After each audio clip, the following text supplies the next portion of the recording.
El Histoplasma capsulatum es un hongo dimórfico en el cual se distinguen dos especies importantes.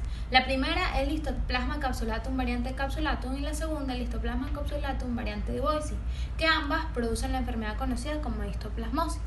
Este hongo fue descubierto por el patólogo y bacteriólogo Samuel Taylor Darling en el año 1906 a partir de la necropsia de un hombre de 27 años. Este trabajaba en las obras de excavación del Canal de Panamá. Respecto a la taxonomía de este hongo, pertenecen primero al filo Ascomycota, a la clase Eurotheomycetes, al orden Onigenales y a la familia Agelomycetaceae. La histoplasmosis producida por la variante capsulatum se localiza en las extensas regiones de los ríos Ohio y Mississippi en Estados Unidos, también en México, en Centroamérica y en Sudamérica. Asimismo, la histoplasmosis producida por la variante duboisi o histoplasmosis africana se localiza en las zonas tropicales de África. Esta suele presentarse en personas de todas las edades, sin embargo, es muchísimo más severa en niños, en personas mayores y en personas con inmunodeficiencia. En esto destacando fuertemente las personas que padecen el virus de la inmunodeficiencia humana, es decir, VIH, las cuales son más jóvenes. Los estados con mayor endemicidad en Venezuela son el Distrito Capital, Estado Miranda, Estado Vargas, Estado Zulia, Estado Monagas y Estado Carabobo. Sin embargo, se han reportado casos a lo largo de todo el territorio venezolano. Ambas variantes del Histoplasma capsulatum comparten ciertas características morfológicas. Primero, las dos presentan dimorfismo térmico. Ambas se desarrollan como formas filamentosas y alinas tanto en la naturaleza como en los cultivos a 27 grados centígrados y también se desarrollan como una levadura intracelular de gemación en tejidos y cultivos incubados a 37 grados centígrados. En cuanto a su forma filamentosa, las dos producen dos tipos de conidios. Macroconidios esféricos de pared gruesa y gran tamaño, con proyecciones especulares de unos cortos conidióforos, y microconidios ovalados con paredes lisas o algo rugosas, sésiles o situados en pedúnculos cortos. Ambas son intracelulares en vivo y son uninucleares. Sin embargo, se distinguen en su fase levaduriforme, donde el Histoplasma capsulatum variante capsulatum tiene una pared delgada, son ovaladas y miden entre 2 y 4 micras, mientras que el Histoplasma capsulatum variante duboisi tiene una pared gruesa y un tamaño comprendido entre 8 y 15 micras. La vía habitual de infección de ambas variantes de Histoplasma capsulatum consiste en la inhalación de microconidios.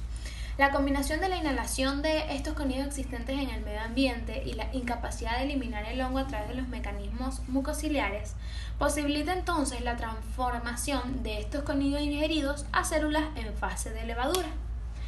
Se sabe que los microorganismos facilitan su captación por los fagocitos del hospedador a través de la producción de sustancias que intervienen en la quimiotaxis de los macrófagos alveolares.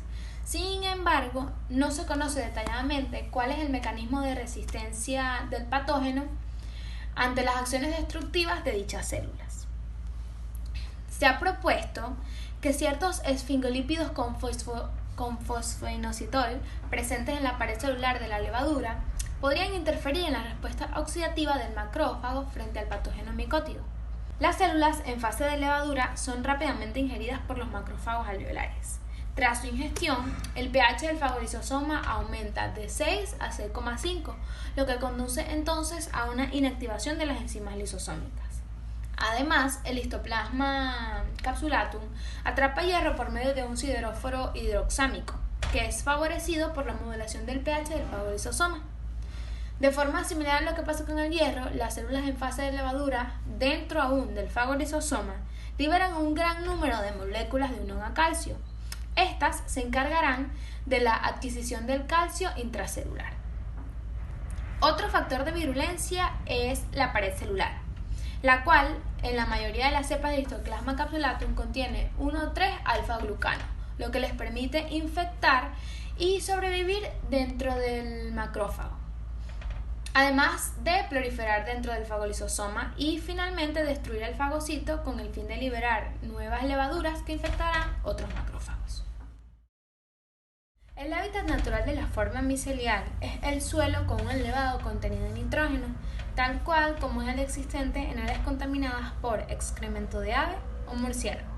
Por esta razón se cree que los brotes son consecuentes de la inhalación de partículas aerosolizadas portadoras de microconidios que viajan a los órganos primarios, que son los pulmones, donde se lleva a cabo su replicación y su posterior infección.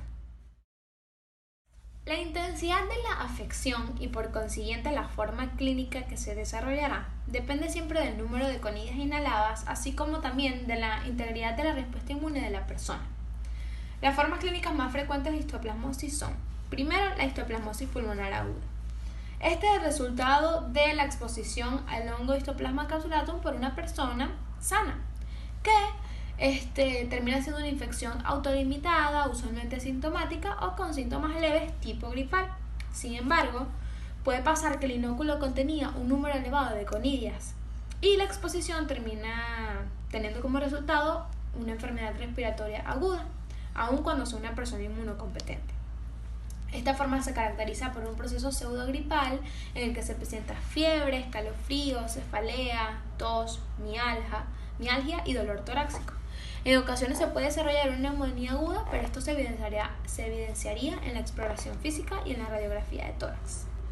Está también la histoplasmosis pulmonar progresiva, que se trata ya de un proceso crónico que se presenta regularmente en pacientes con enfermedad pulmonar de base y que se manifiesta por fatiga, fiebre, sudores nocturnos, pérdida de peso, disnea, tos, producción de esputo y en algunas ocasiones hemoptisis.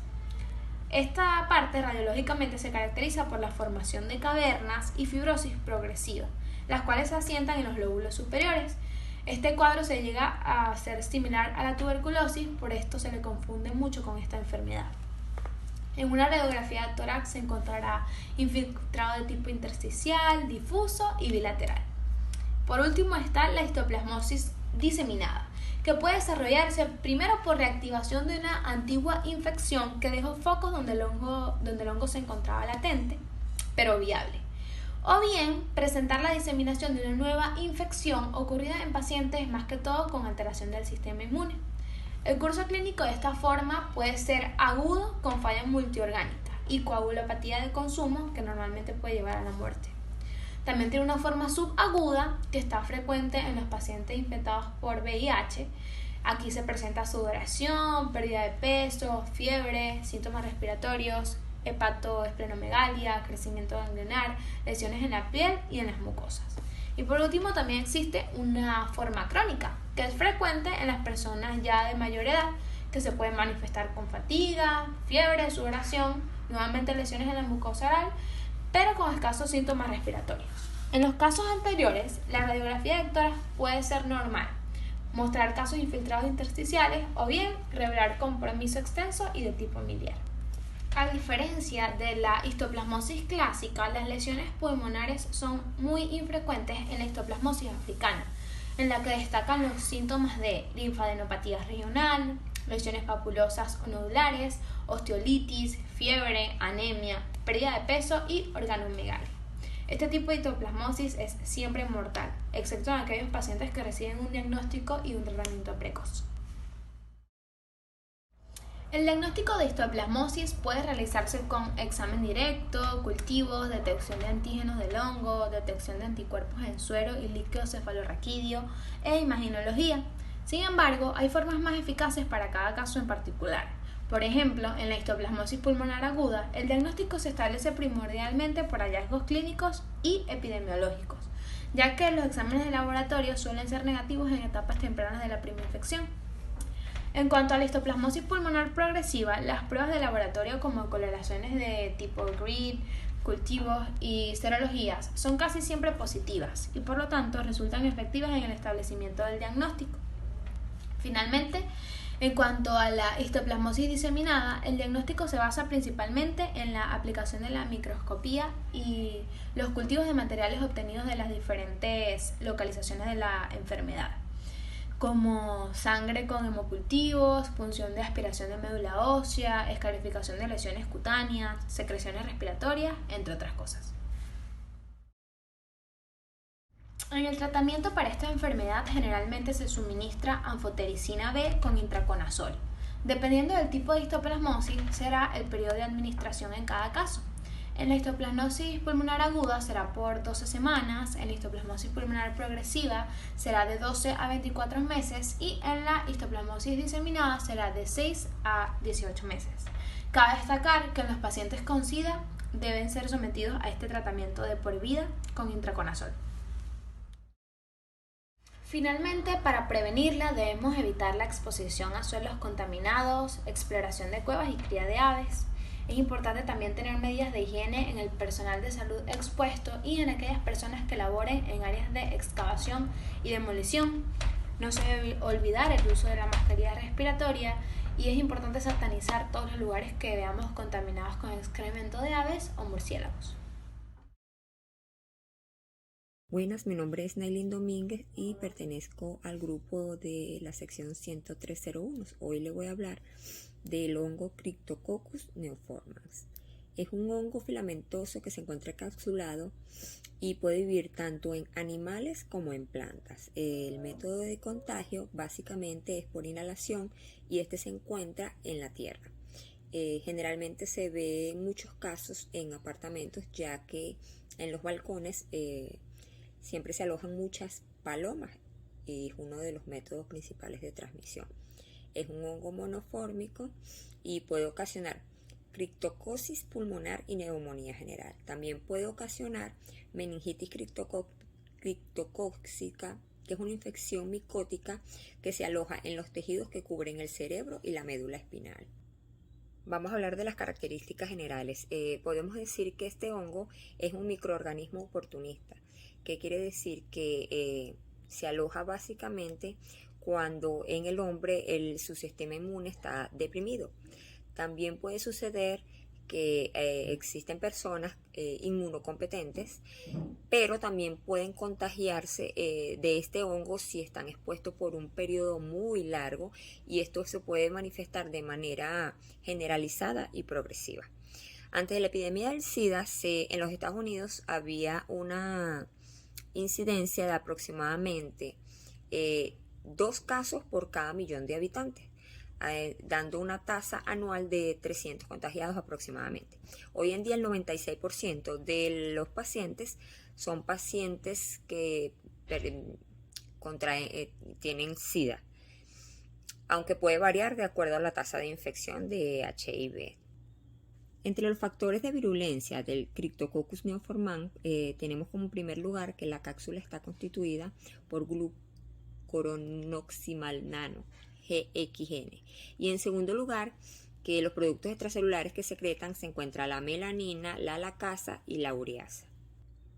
Entre las características macroscópicas del Cryptococcus, conseguimos que los medios de cultivo poseen unas características de levaduras con consistencias mucosas, lustrosas y de color crema. Estas colonias se pueden desarrollar aproximadamente entre 2 y 3 días de incubación y forman un filamento que se levanta en la superficie de la colonia y da un indicio de la existencia de material capsular sumamente abundante. Buenos días, mi nombre es María Sofía Domínguez y como continuación para las infecciones causadas por hongo tenemos la Paracoccidioides brasilia. Este es un tipo de hongo dimórfico, es decir, que presenta un crecimiento filamentoso y un crecimiento micelar. Su crecimiento filamentoso se da a los 25 grados centígrados y se dice que es su fase infectante. En cambio, su crecimiento micelar o levaduriforme se da a los 37 grados centígrados y es su fase infectiva. Es decir, que tiene un crecimiento, se puede comportar como un moho en los suelos y como una levadura en los tejidos.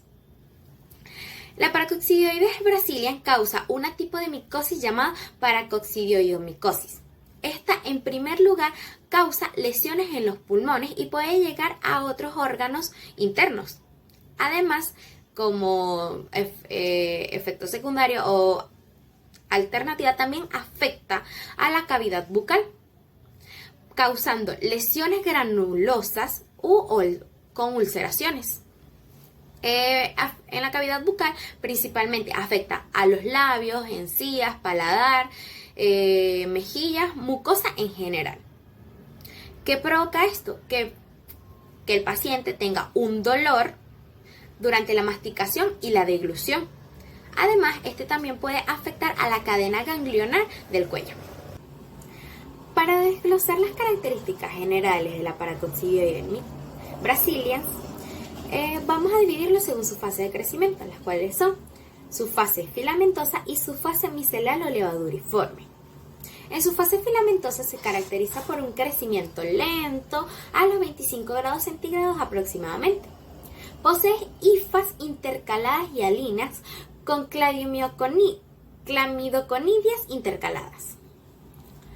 Además, cuando este se presenta en forma de colonia, adquiere un color blanco con aspecto aterciopelado. Sin embargo, también puede adquirir un aspecto arrugado o de color marrón.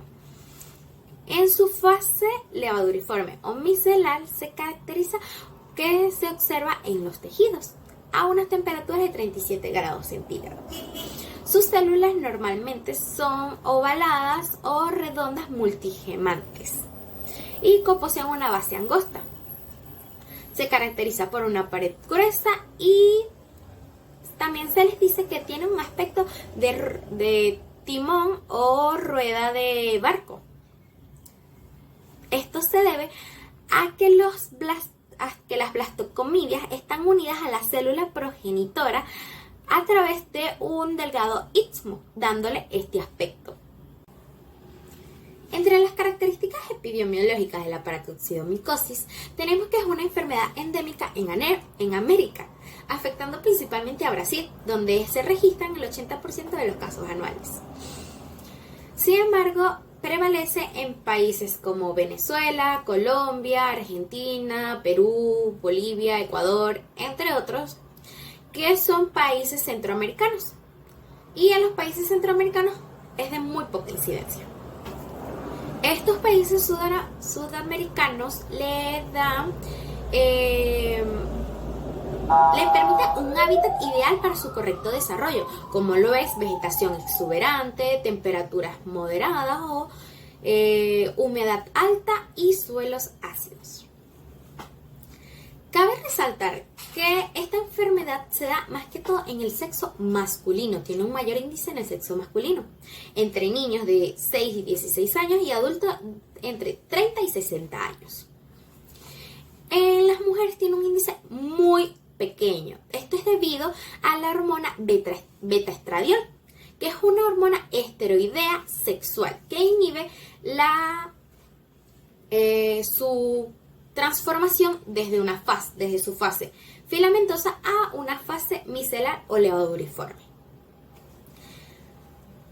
Como habíamos dicho anteriormente, afecta mayormente al sexo masculino. Sin embargo, tiene mayor incidencia en aquellos que tienen un trabajo en un ambiente rural, ya sea como agricultores o ganaderos. Como factor de virulencia de este tipo de hongo tenemos la pared celular. La composición de la pared celular cambia totalmente debido a la fase morfológica en la que se encuentra el hongo. Sin embargo, en ambas fases tenemos a la quinina. Pero en su fase levaduriforme la quinina es 3 veces mayor. Esto provoca un cambio en la estructura de los polisacáridos, ya que en su fase filamentosa es de beta-1,3-glucán y en su fase levaduriforme es alfa-1,3-glucán. El alfa-1,3-glucán permite una mayor relación entre hongo-parásito, ya que se encuentra en mayor proporción en las cepas virulentas de mayor incidencia y en menor proporción en las de menor incidencia. Antes de comenzar a hablar sobre las presentaciones clínicas del hongo, es importante conocer su mecanismo de infección. Debido a que este provoca una micosis sistémica, el mecanismo de infección comienza con la inhalación de las esporas que se encuentran en su hábitat natural, ya sea el suelo. En su fase morfológica de filamentosa. Estas al llegarse y se instalan en los pulmones, específicamente en los alvéolos, aquí comienza su infección, ya que debido al cambio de temperatura cambia su fase morfológica o fase de crecimiento a la de levaduriforme. De esta forma multiplicándose en la parénquima pulmonar. Cabe destacar que esta etapa de la infección es asintomática, sin embargo, más tarde se pueden comenzar a presentar síntomas como lo antes descrito, como lesiones granulosas u ulceraciones. Además de que puede dispersarse hacia otros órganos. Esta enfermedad siempre puede estar inactiva. Sin embargo, debido a los cambios en el sistema inmunológico o su defensa inmune, puede presentarse. Entre las presentaciones clínicas de la paracoccidiomicosis tenemos la aguda, subaguda y la crónica. La aguda presenta un periodo de incubación corto, es entre el 5 y 10% de los casos en general y afecta a niños, adolescentes y adultos jóvenes. Las manifestaciones clínicas que presenta son fiebre, pérdida de peso, compromiso del estado en general. Además de lesiones polimorfas en diferentes localizaciones del cuerpo. Posee un grande compromiso en el aparato digestivo, sin embargo, hay escaso compromiso de los pulmones y mucosal. Por otro lado, tenemos la paracoccidiomicosis crónica. Esta se da en el 90% de los casos, afectando a adultos entre 30 y 60 años. Posee un periodo de incubación muy largo, que puede llegar hasta los 20 años. Entre las manifestaciones clínicas tenemos compromiso del estado general del cuerpo, como lo son fiebre, pérdida de peso, cefalea, etc.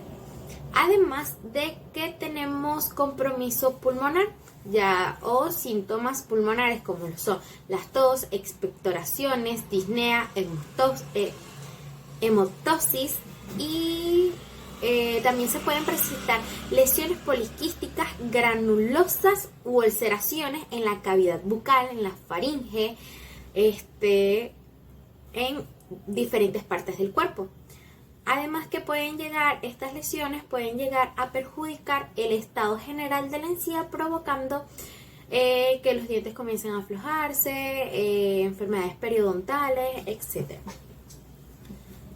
Entre las clasificaciones de la paracoccidiomicosis crónica tenemos la unifocal y la multifocal. La unifocal afecta al 25% de los casos, y es decir que solamente afecta los pulmones, no posee compromiso en otros órganos del cuerpo. Sin embargo, la multifocal se ve compromiso en otros órganos del cuerpo, como puede ser hígado, vasos, huesos, mucosa, sistema nervioso, etc. Y por último, ya para finalizar, este hongo tenemos su prevención. No existe medida de prevención en general para este hongo, no existe vacuna. Sin embargo, la mejor medida de prevención que podemos hacer es la educación de aquellos profesionales de la salud de estas zonas endémicas, como lo son las de América del Sur y Centroamérica. Prepararlos para estos casos y cómo tratarlos adecuadamente. Gracias. Coccidioides ignitis. Entre las características microbiológicas de este hongo, podemos encontrar que es un hongo dimórfico, es decir, que puede cambiar su forma de acuerdo a la temperatura en la que éste se encuentre, como podemos apreciar en esta imagen que va a aparecer por aquí. Poseen artroconidios, es decir, esporas desarrolladas previamente en una hifa tabicada. También presentan inflamación o crecimiento de las astrosporas o artroconidios, como dijimos anteriormente, en vivo o también llamado in vitro, dentro de las esférulas, lo cual hace que estallen y se liberan las endosporas, elementos presentes que le permiten su patogenicidad y virulencia, cómo se desarrolla la enfermedad.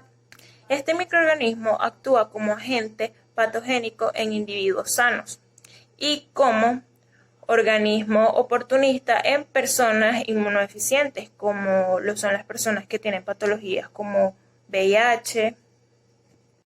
¿Cómo se desarrolla la enfermedad? Siguiendo la explicación del cuadrito que va a aparecer aquí, tiene dos fases. Fase saprofítica o infectante. empieza con la formación de estructuras filamentosas y a la transición de las endoesporas a micelios. Luego los micelios a artroconidios separados a lo largo de las hifas, que es lo que expliqué anteriormente.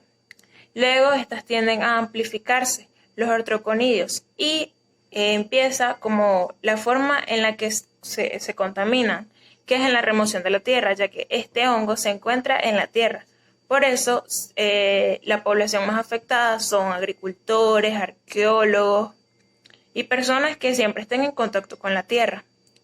Y luego de que la remoción de la tierra, o sea, que estas personas tengan contacto con la tierra, los artroconidios son inhalados. Y ahí empieza la fase parasitaria o de diagnóstico, que es en el día 1 el ensanchamiento de los artroconidios, en el día 2 la duplicación nuclear.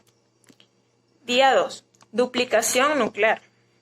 En el día 3 la esférula, tenemos que hay una esférula inmadura. En el día 4 las esporangiosporas dentro de la esférula. Y en el día 5 es cuando la esférula libera esporangiosporas, que lo que expliqué anteriormente en las características microbiológicas, que es cuando se inflama o aumenta de tamaño y libera las endosporas, y ahí empieza el ciclo nuevamente y va a la tierra y se repite. Este es el ciclo vital del género Coccidioides. Las características epidemiológicas podemos encontrar que esta micosis es de origen respiratorio y es la más frecuente y más grave de ellas. Se calculan de 45.000 a 100.000 casos por año, en los cuales un 50% es diagnosticado en Estados Unidos. También tenemos que se presenta en cualquier sexo, edad, y los casos más graves de esta enfermedad predominan en grupos étnicos provenientes de afroamericanos, filipinos, mexicanos que vivan en Estados Unidos. Presenta una distribución geográfica en el continente americano, restringido a las zonas de clima áridos o semiáridos con pH alcalino, alto contenido en sales y con vegetación de tipo espinosa escasa, es decir, en zonas como desiertos, en los estados de California, Nevada, las montañas de Utah, en Estados Unidos, que es donde podemos encontrar esta micosis. En las presentaciones clínicas tenemos que el 60% de los casos son asintomáticos. Las manifestaciones de la presentación primaria de la enfermedad suele ser pulmonar asintomática y muy variada, y las intensidades pueden ser leves, moderadas o graves. El 44% de los casos es manifestado con neumonía y el 19% puede presentar enfermedad miliar. La enfermedad miliar es un tipo de tuberculosis muy letal. Los pacientes han presentado fiebre de hasta 40 grados, dolor retroesternal que puede irradiarse hacia el cuello y los hombros, tos con un esputo blanquecino o purulento, con estrías sanguinolentas, es decir, que al toser expulsan una secreción que puede venir con sangre, malestar general y reducción de peso. En estas imágenes podemos apreciar una radiografía de tórax y cómo son las afectaciones en el sistema respiratorio en los pulmones. También podemos ver las lesiones cutáneas que este hongo produce. A nivel osteoarticular, especialmente en rodillas, vértebras y muñecas, se pueden observar lesiones de este tipo. Y en otros sitios, como lo son ganglios, vasos, hígados, incluso en la cavidad bucal, en la lengua, tiende a presentar una capa blanquecina. Prevención. Entre las medidas preventivas tenemos que es necesario disminuir el número de viajeros o turistas a las zonas endémicas de alto riesgo. Y la población de alto riesgo serían agricultores, arqueólogos, paleontólogos, zoólogos, así como también lo puede ser el personal de laboratorio y hospital, que se pueden contagiar debido a los casos de los pacientes, muestras, todo este tipo, si no se tienen las medidas de bioseguridad necesarias. Controlar el polvo al pavimentar las carreteras y plantar pasto o reforestar, ya que recordemos que este hongo proviene de la tierra. En inmunodeficientes, como lo son pacientes con VIH, o que han tenido trasplantes de órganos, se debe considerar la quimioprofilaxis con azoles, que no es más que un tratamiento para prevenir que estos pacientes presenten síntomas de esta enfermedad o que la tengan. En el laboratorio no debe permitirse o desarrollarse gran cultivo de estas muestras, es decir, en gran número, o deben prohibirse en laboratorios que no estén capacitados con las suficientes medidas preventivas para llevar a cabo todo lo que conlleva el proceso de tener contacto con estas muestras. Gracias. Cándida son unos hongos que se encuentran de forma natural en el medio ambiente, en los alimentos, en los animales, y también se encuentran en la flora saprófita de los humanos, tubo digestivo, orofaringe, boca y en las mucosas. La cándida comprende más de 150 especies. Su principal característica es la ausencia sexual, pero en excepción de especies micóticas. La cándida es dimorfa, es decir, que se desarrolla en distintas formas dependiendo de su temperatura. Es de aspecto filamentoso cuando está a una temperatura de 25 grados centígrados en la naturaleza. Sus células se expanden y se dividen tomando la apariencia de filamentos, pseudohifas y pseudomicelios. La capacidad patogénica de la cándida depende generalmente del estado inmunológico del huésped, ya que la candidiasis incluye adhesión y reproducción en la superficie de la mucosa. En este caso, la cándida producirá filamentación y la formación de tubos germinales. La relación entre cándida y el huésped debe considerar un conjunto de procesos que incluyen una expresión de determinantes fúngicos de la virulencia contra las respuestas inmunitarias y barreras del huésped. Cada etapa de infección se expresa de manera diferencial en factores de virulencia. Los factores de virulencia se pueden dar por mecanismo de adhesión, dimorfismo, por interferencia con fagocitosis, respuestas inmunes, complemento, sinergismo con bacterias y otras levaduras, como también factores moleculares como toxina, nitrosamina, metabolitos ácidos y por enzimas extracelulares como la proteasa y lipasa.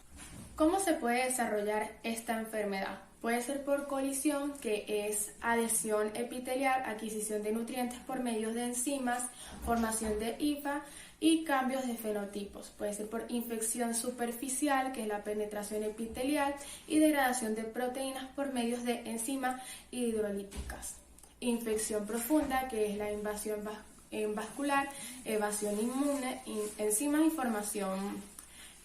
y formación de hifas. E infección diseminada, que es la activación del sistema de coagulación.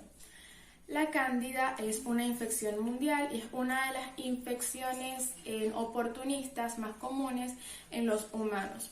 En los últimos 20 años su incidencia ha aumentado significativamente. La levadura causa micosis al 7,45%. La micosis representa el 25%, la candidiasis 4 representa el 75-88% de las infecciones fúngicas hospitalarias. Algunas presentaciones clínicas son las candidiasis mucocutánea crónica, que es causada por la inmunodeficiencia primaria rara, que generalmente es grave. También está la candidiasis por VIH o SIDA, que es una infección micótica, la cual está relacionada estrechamente con la disminución inmunitaria celular. Algunas prevenciones que debemos de seguir es secar bien la piel y los pies, una correcta higiene bucal, el uso adecuado de la ropa, como por ejemplo la ropa interior. Esta debe ser de algodón y no debe ser ajustada para evitar irritar la piel.